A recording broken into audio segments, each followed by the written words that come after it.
আজকে চলে এসেছিলাম ফুচকা থেকে স্পেশাল দুটো ফুচকা নিয়েছি আমি। এরা কিন্তু 10 টাকায় 10 পিস ফুচকা দেয়। একটা ফুচকা নিয়েছি চাটনি দেওয়া ফুচকা, ঠিক আছে? তো এই চাটনি দেওয়া ফুচকাটা খেয়ে দেখি আগে।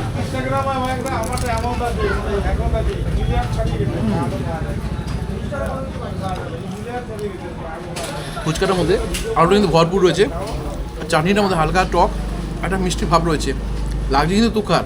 এরভাবে ভাবছি যে এটাকে কী দিয়ে খাওয়া যায়, এটার মধ্যে অনেক কিছু দিয়ে দেওয়া যায়। বাঙালি জল ছাড়া ফুচকা ভালো লাগে, একটু জল দিয়ে ফুচকাটা খেয়ে দেখি।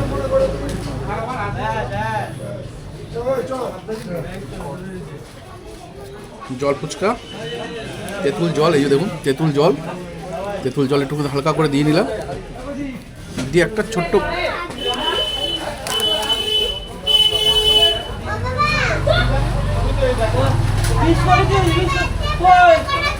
যাই বলো বস, সব ফুচকা সেরা ফুচকা কিন্তু জল ফুচকাই।